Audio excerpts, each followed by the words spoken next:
वाराणसी में दिनांक 14 मार्च 2026 को काशी हिंदू विश्वविद्यालय बीएचयू के कृषि विज्ञान संस्थान स्थित शताब्दी कृषि सभागार में अंतर्राष्ट्रीय गौ महोत्सव 2026 धनदेनु ग्लोबल समिट 2026 का भव्य शुभारंभ हुआ। यह 3 दिवसीय अंतर्राष्ट्रीय कार्यक्रम 14 से 16 मार्च 2026 तक आयोजित किया जा रहा है, जिसका उद्देश्य गौ आधारित अर्थव्यवस्था, प्राकृतिक कृषि, पंचगव्य चिकित्सा, ग्रामीण उद्यमिता और भारतीय ज्ञान परंपरा को बढ़ावा देना है। इस महोत्सव का संयोजन सीए धनंजय ओझा द्वारा किया जा रहा है, जिनके नेतृत्व में देश भर के वैज्ञानिकों, किसानों, गौपालकों और सामाजिक संगठनों की भागीदारी सुनिश्चित हुई है। कार्यक्रम में जितेंद्र प्रयज्ञ, अखिल विश्व गायत्री परिवार शांति कुंज, सुनील मन सिंह का राष्ट्रीय Kamdhenu Aayog, professor Guru Prasad Singh BHU, doctor Kuldeep Kumar Pandey IMS BHU, पूर्व आईएएस कमल टावरी, सीए धनंजय ओझा तथा पीएन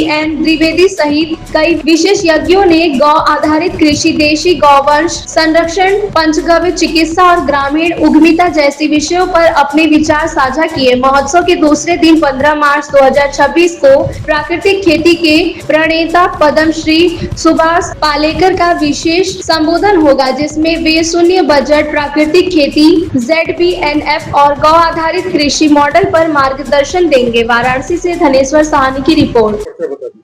मैं अखिलेश कुमार अपना जो गो सम्मान आवाहन अभियान है उसके निमित्त यहाँ पे प्रदेश के गो सेवक के रूप में, एक दायित्व के रूप में मैं और प्रवीण भैया, गोपाल बाबा आदि सब संत, हम लोग गो सम्मान आवाहन अभियान जो पूरे भारत में एक समस्त संतों के द्वारा, भारत के सभी संतों के द्वारा यूनाइटेडली एक प्रोग्राम चलाया जा रहा है, जिसमें गो सम्मान आवाहन अभियान 27 अप्रैल, 27 जुलाई और 27 अक्टूबर को होगा।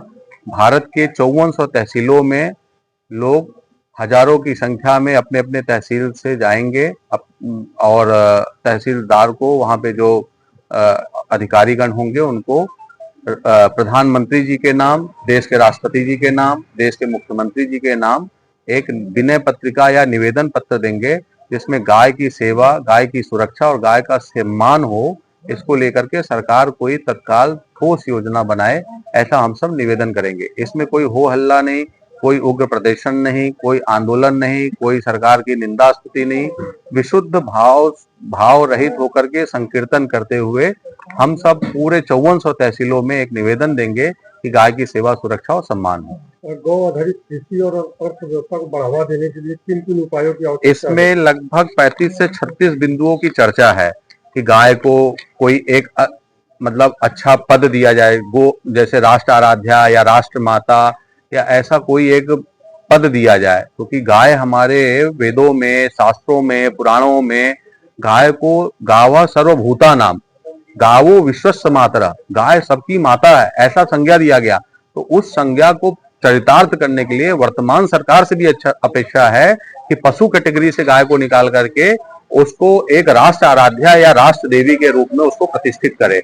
और इसमें ऐसे जो आपका प्रश्न है कि गो आधारित कृषि, गो आधारित चिकित्सा, गो आधारित अर्थव्यवस्था, उसको लेकर के भी इसमें समस्त बिंदुओं की चर्चा है कि जब एक योजनाबद्ध तरीके से गाय की कृषि, आज दुनिया के पास कोई विकल्प नहीं है, यूरिया डीएपी से कैंसर जैसी महाघातक बीमारियां घर घर में पहुंच रही हैं, तो इसका एक ही विकल्प है गाय का गोबर। वो भी कौन सी गाय का गोबर? वेद लक्षणा देशी गाय का गोबर। वेद लक्षणा देशी गाय को एक पहचान होती है, तो उसके कुकुब होती है जिसको हम बोलते हैं, और गलकंबल होती है।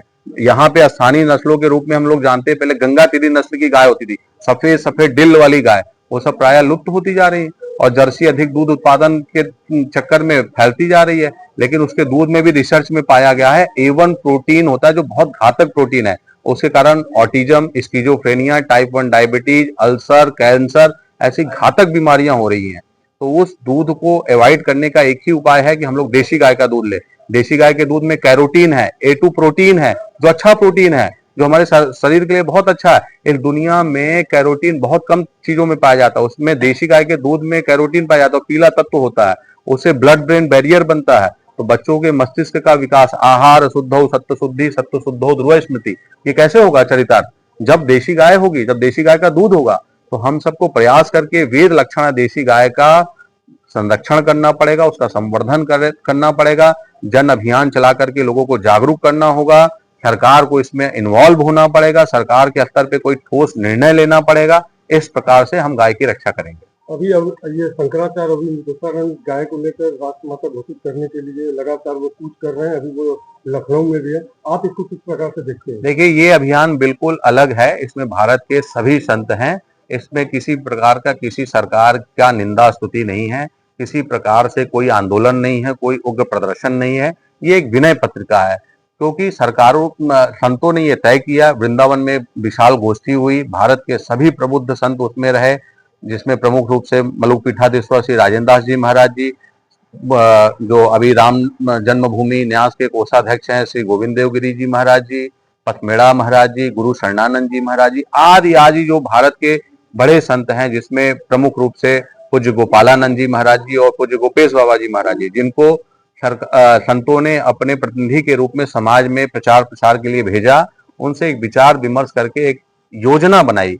कोई भी कार्य ऐसे एक दिन हो हल्ला या ऐसे प्रदर्शन करने से नहीं होता। ऐसे बहुत सारे आंदोलन और प्रदर्शन हुए, लेकिन उससे कोई सही निर्णय नहीं आ पाया। तो चूंकि ये सरकार सनातन का कार्य की है, इससे अपेक्षा है हम सबकी, इसलिए ये तय किया गया कि हम लोग पहले 3 चरण में पूरे भारत के सभी तहसीलों में एक साथ एक दिन पे निवेदन करेंगे, फिर आगे की रणनीति तय करेंगे। हमारे चैनल के माध्यम से आप 3 दिन की जो है गो अंतर्राष्ट्रीय महोत्सव कर रहे हैं, तो जनता को कहना चाहेंगे? गो अंतर्राष्ट्रीय महोत्सव में विभिन्न प्रकार के आयोजन हैं। बहुत सारे वैज्ञानिक, कृषि के जानकार, बहुत सारे पंचगव्य चिकित्सा के जानकार, गो विज्ञान अनुसंधान केंद्र से सुनील मानसिंगा जी, गुरु प्रसाद जी, सुभाष पालेकर जी, आदि विशिष्ट विद्वान लोग पधारे हैं।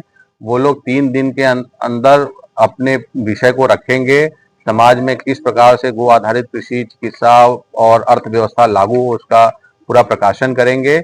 और उसी के अंतर्गत गो सम्मान आवाहन अभियान की 75 जिले की सभी तहसीलों की लगभग 351 तहसीलें हैं, उनके कार्यकर्ताओं की कार्यशैली और उनकी योजना पे भी चर्चा होगी, टीम बनाई जाएगी, ताकि ये अभियान पूरे प्रदेश में अच्छे से सफल हो।